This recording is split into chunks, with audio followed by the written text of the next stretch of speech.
Sozialdemokratie will natürlich partizipieren. Sie wollen eine parlamentarische Monarchie. Sie können sich durchaus mit einer Monarchie, zumindest der rechte Flügel, anfreunden. Aber sie wollen Einfluss haben über das Parlament.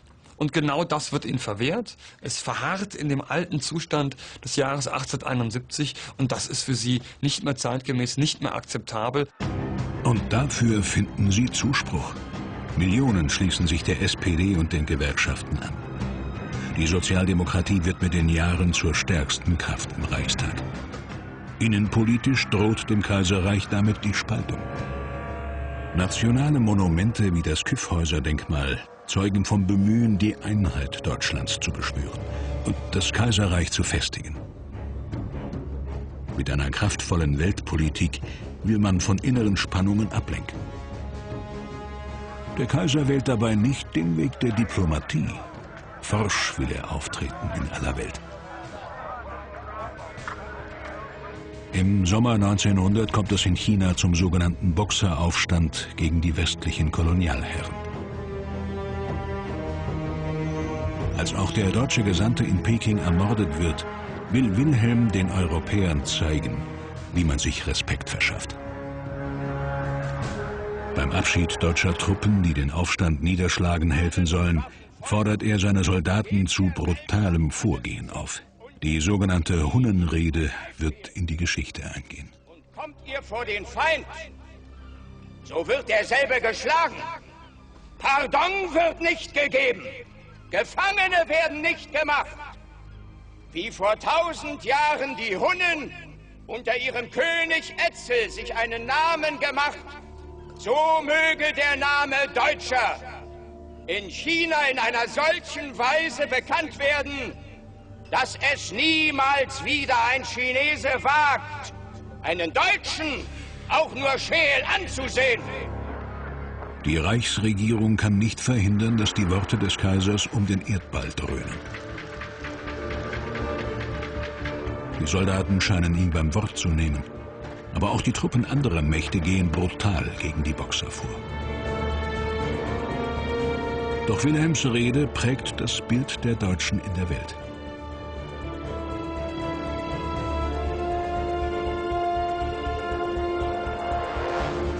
Der Kaiser redet oft und gerne, kriegerisch, überheblich, nassforsch und wird zunehmend zum diplomatischen Risiko.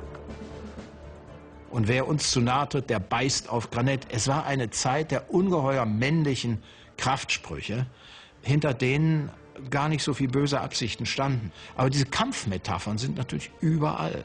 Und manchmal gehen die Kampfmetaphern über in die Kampfvorbereitungen. Und dann wird's gefährlich.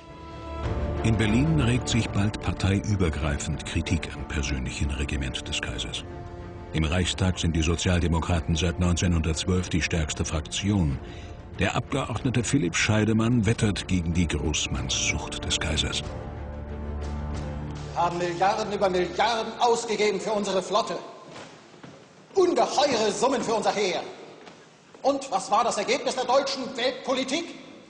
0,0. Stattdessen Blamagen auf der ganzen Linie. Ich erinnere Sie an die Hunnenrede.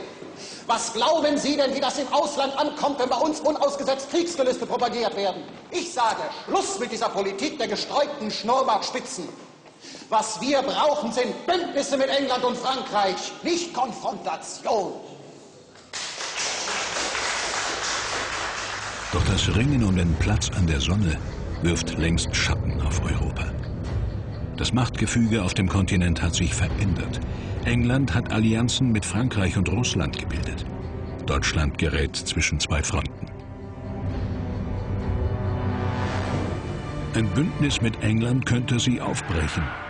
Aber seit 1906 liefern sich die beiden Reiche im Flottenbau ein beispielloses Wettrüsten.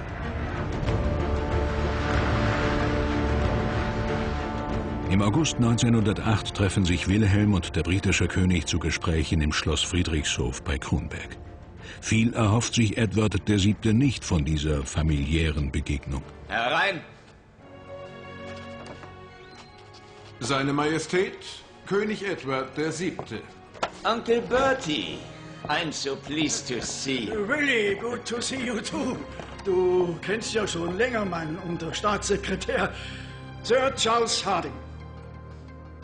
Eure Majestät, Ihre erneute Flottenverstärkung bereitet uns gewisse Sorgen. Wir brauchen die Flotte zum Schutz unseres rapiden Handelswachstums. Das englische Volk fürchtet, es könnte zum Krieg kommen. Ja, Unsinn. Gespensterseherei. Ich würde jeden Versuch, die deutsche Flottenrüstung zu beschränken, als Kriegserklärung auffassen und mit Granaten beantworten.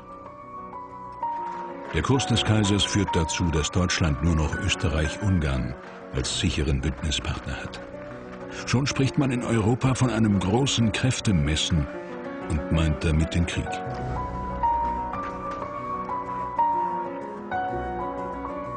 Als 1913 zur Hochzeit der Kaisertochter Victoria Luise die gekrönten Häupter noch einmal in Berlin zusammentreffen, arbeiten ihre Generalstäbe längst an Aufmarschplänen. Das zeigte noch einmal, die Welt des alten Europas versammelt, aber die familiären Kontakte der europäischen Monarchen untereinander, sie waren ja fast alle miteinander verschwägert und verschwistert, haben den Weg in die Katastrophe letztlich nicht verhindern können. Die Zeit der Dynastien ist zu Ende. Es geht um nationale Interessen. Und so trügen diese Bilder.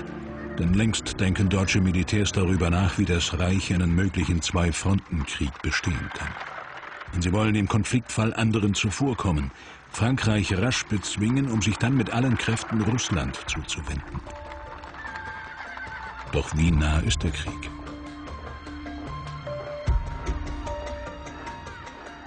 Der Balkan gilt als Pulverfass Europas.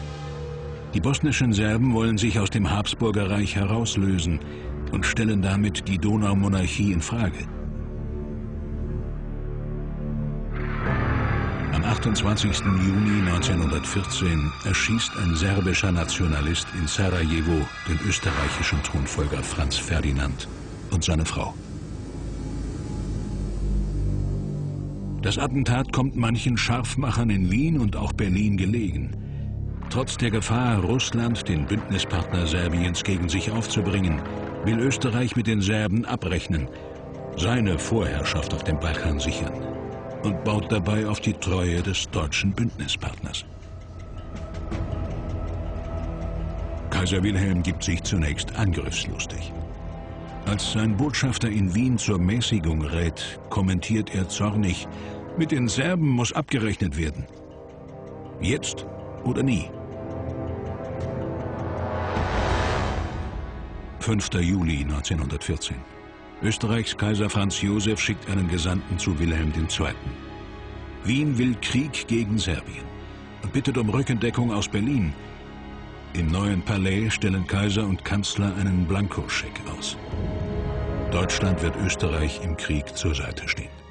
Deutschland hat Österreich ermutigt, scharf gegen Serbien vorzugehen und dabei ganz bewusst auch einen Krieg mit Russland, ja möglicherweise mit England in Kauf genommen. Dass Frankreich mit dabei sein würde, das war ohnehin klar.